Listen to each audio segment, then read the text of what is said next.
All right, there we go. All right, thanks, Peta. You're welcome. And I have to say a thanks to you and your team for putting this together. Obviously, I can't do this kind of graphics or all the registration and promotion and getting the word out, so thanks. So today, we're going to talk about a vulnerability assessment. And, you know, I think it's really important for CEOs or management people to understand what it is, because, you know, it's very, very technical in one way, but we're going to go through an executive summary so you understand that it's not a big deal. It's very helpful, and it's about business. So our agenda today, we're going to talk a little bit about our motivation and our culture. Then I'll do the short presentation. This will be done in 25 or 30 minutes. We try to stick to that. And so I'll talk about what security assessment is, and I'll give you an example of one that we've done recently. So, you know, it's all going to be current information. So our motivation is that, you know, we believe that American businesses need to protect themselves, and that's not a political statement. I mean, we've done several, we did a whole presentation and a blog on how our threat actors like China and Iran and Russia are attacking small businesses. And in the case of several that we've had recently, you know, we've proven that. So anyway, we think business continuity is the most important thing. And we deal with a lot of breaches, and people are always shocked and surprised. We have a cybersecurity culture. We're a managed services and security company. We're actually certified, just to let you know. So what is a security assessment? So it's the process of evaluating your security posture, like where are your weaknesses, where are your threats? And, you know, we think of this as a management exercise, not a technology exercise. We're happy to work with your IT people. Just like an outside accounting firm might work with your accounting people to sort of verify and make sure that everything's where it should be. A lot of times IT people get really wrapped up in the moment, in the day-to-day, and may not have paid complete attention to their security and the standards that we want. So yeah, we're just going to identify potential existing security risk and recommend what you need to do to fix it.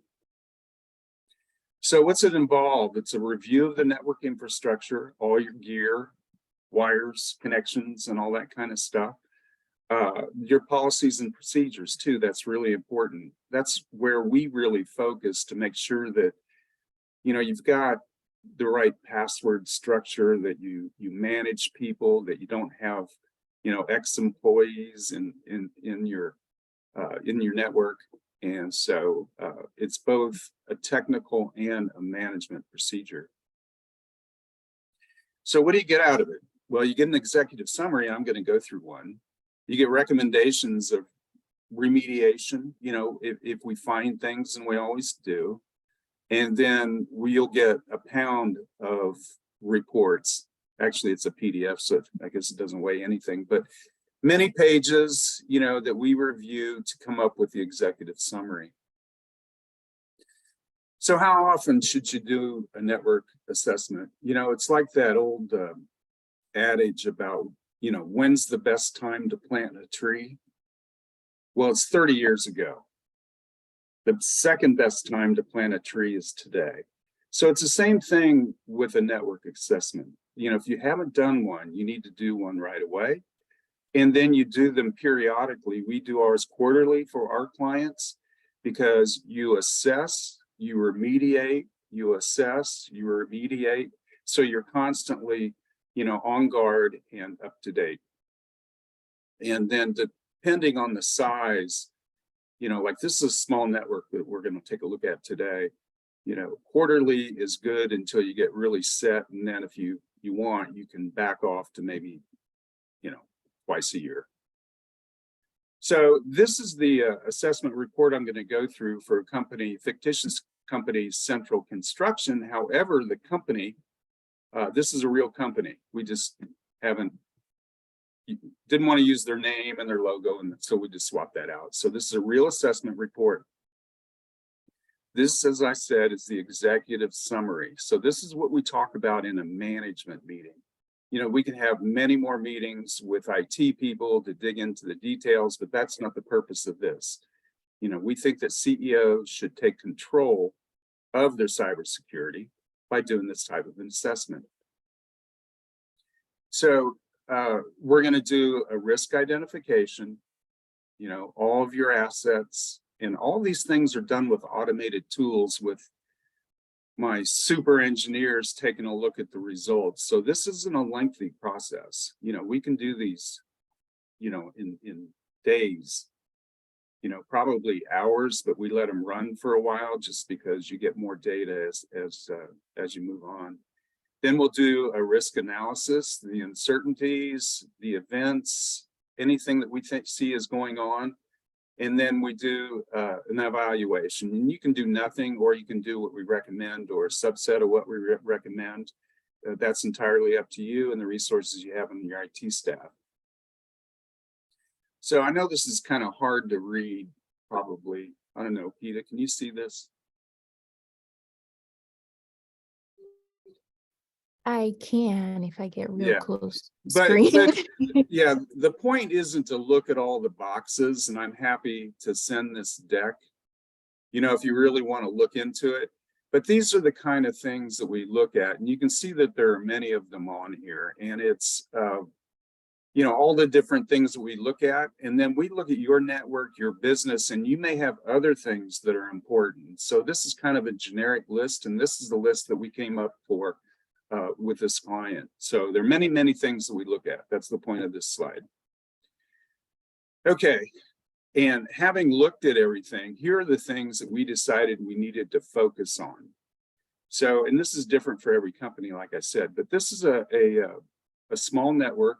They have, you know, a little over 10 users usually, but they have probably 30 employees or something like that, as you know. And a lot of companies, not everybody has a computer they're sitting at all the time.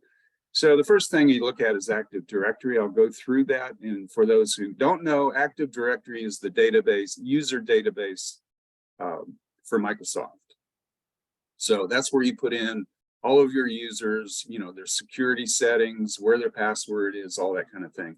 We look at the firewall, we look at remote access, we check your internet speeds. You know, SaaS is a fancy word, it's just cloud. But we look at Office 365, we can look at Salesforce, anything that you have, you know, in the cloud. We look at your data protection, any external vulnerabilities, your internal network, and of course, any security tools that you have, such as antivirus or EDR or all the sophisticated tools out there.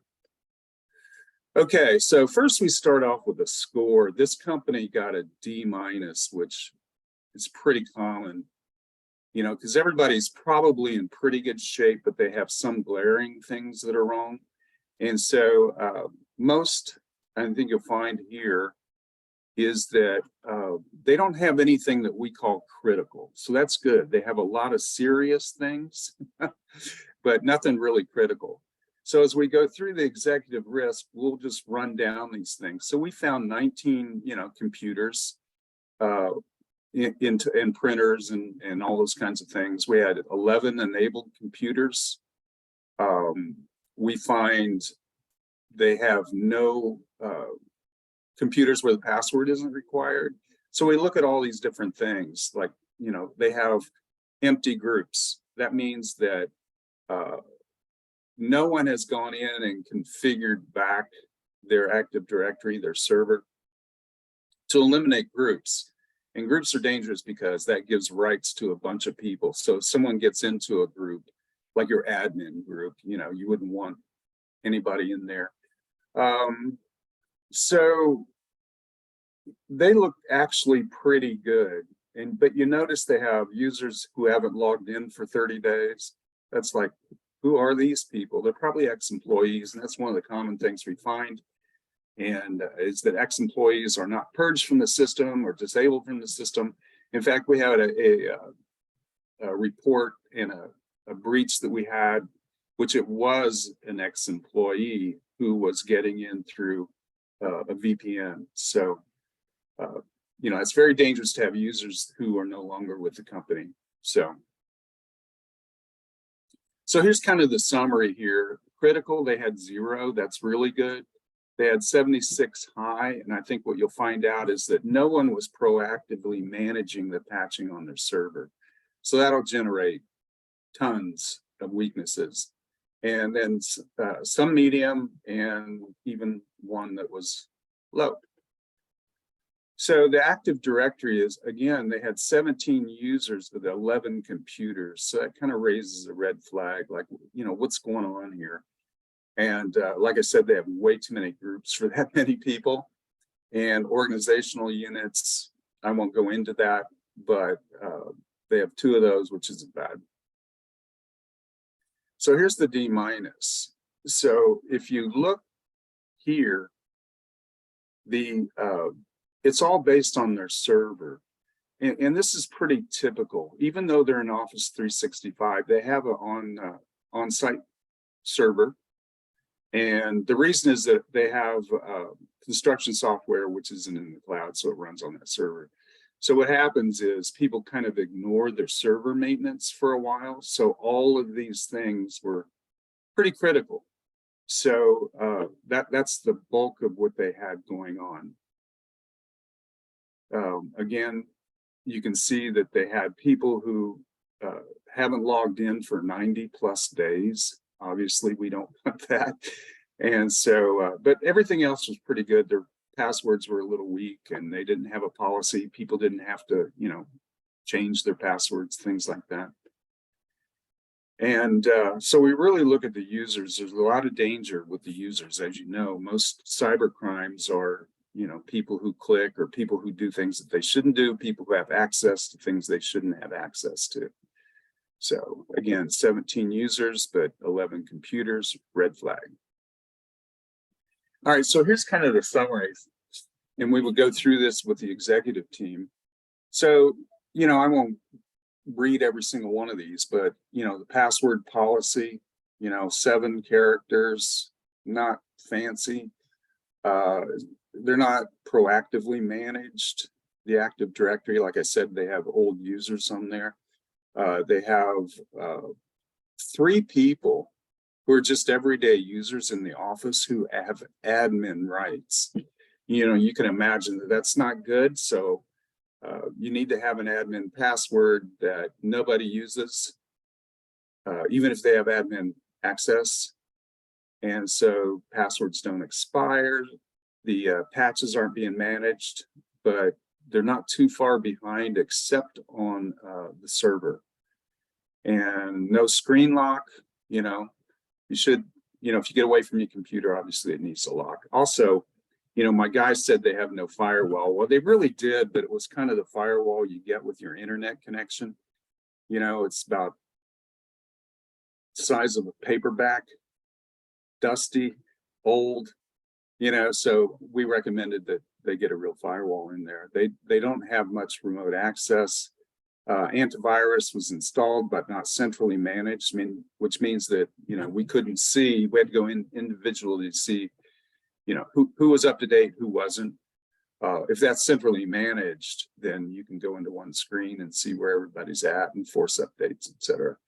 So internet was fine. Their Office 365, they had some password issues.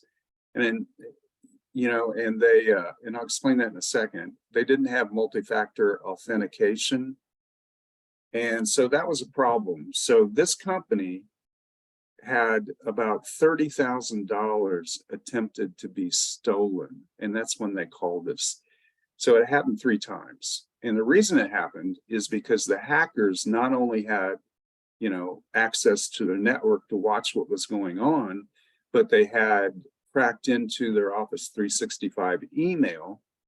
And this company used QuickBooks Online. So the hackers were able to get into the QuickBooks, change passwords, and then intercept the emails that were verifying the passwords, right, that you get. And so they had access to QuickBooks Online, which is connected to a bank account. So we stopped them from stealing $30,000. So, I mean, this is a small company, and we have a great testimonial from the owner who says, hey, you know, I thought I was small. I didn't think anybody would want to hack me. Well, $30,000 is significant to a small business. So here are some of the things that we suggested. You know, Active Directory. It's like we came up with some very basic policies here that everybody should do. We talked about computer health, making sure that everybody's being patched and rebooting computers on a schedule. Firewall security, antivirus, like I talked about, the Office 365 really need to be configured properly, and so that, you know, a hacker couldn't get into their email accounts like they did and monitor their emails, etc. They had completely open ports, as we call them, to their network from the outside because they had a toy firewall. And they didn't even have like a really robust backup system. They had people who were copying things from one computer to another, which is never good. So we recommended a backup solution that's a little more robust, kind of set it and forget it. And then their network. So they had wireless for their customers who came into the office, and they had cameras.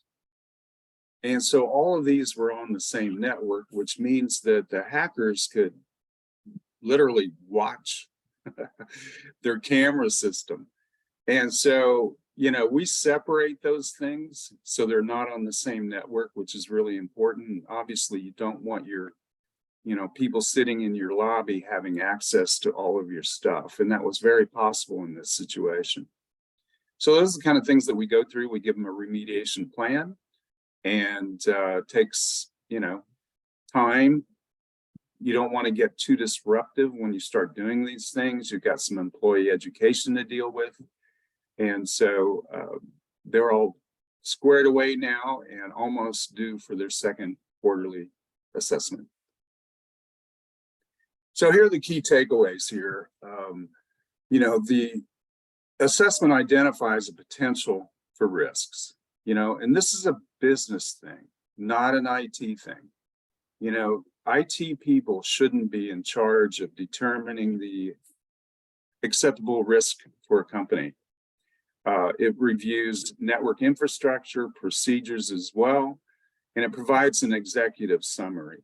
And I'm talking about something that a business person can understand, you know, so that, you know, we can tell them what they need to do, and they understand, and they're willing to, you know, take the effort with their people to do that.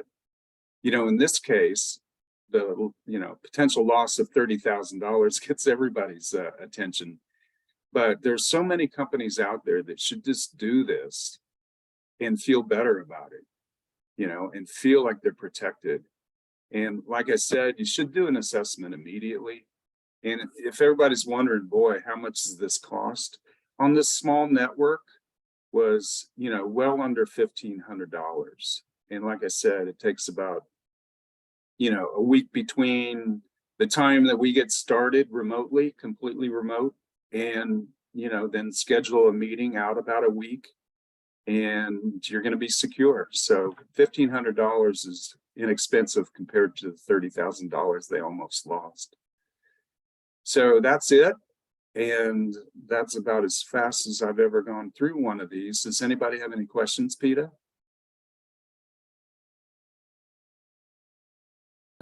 No questions from the attendees, but I did put the link to that case study, the QuickBooks invasion. I did put that in the chat, as well as the link to learn a little bit more about vulnerability assessments. And as usual, I have a comment/question. Oh, I was hoping so. So, you know, you mentioned a little bit just now that the purpose of the assessment is really, it's really about risk and the risk to the business. And so I know, you know, some people might look at the letter grade that's there for these vulnerability assessments. And, you know, an A++ doesn't necessarily mean that you are 100% cyber secure. That's not a thing. No, right. I mean, you know, it's like your physical security. You can lock your doors, you can have an alarm system, you can do everything you need to do, but if a criminal wants to get in, they'll get in. And so, but it's really hard. When you make it harder, just like your home, you know, if you're the ones with the Ring camera and the alarm and all that kind of thing, they're going to go next door, you know. So you want to be have a posture that makes it, you know, not attractive to these hackers. They'll move on. They'll beat their head against your door and just move on. Yeah. So you need to be good. The other thing is that if you do all these things, all of the cyber hacking we're seeing from Russia and China, this will stop it, you know, for the most part, because they're doing what I call generic kinds of hacks, in which a lot of them, they're not doing, you know, the cryptocurrency kind of thing. They're getting into the network for a period of time. So the criminals in this network, you know, they had to get in, lay low, be secret, and look around and see what it is that they could steal, right? That takes time. So it could be that you have a hacker in your network right now. They were in this network for at least 6 months. And before they figured out how to get not only the email, but the QuickBooks. So it took them a while to be able to do that and then decide, okay, what's the crime we're going to do? What are we going to do? And it took them a while to figure that out. And then they decided to go for it and send an ACH payment out of the QuickBooks to their own account. And of course, we stopped it.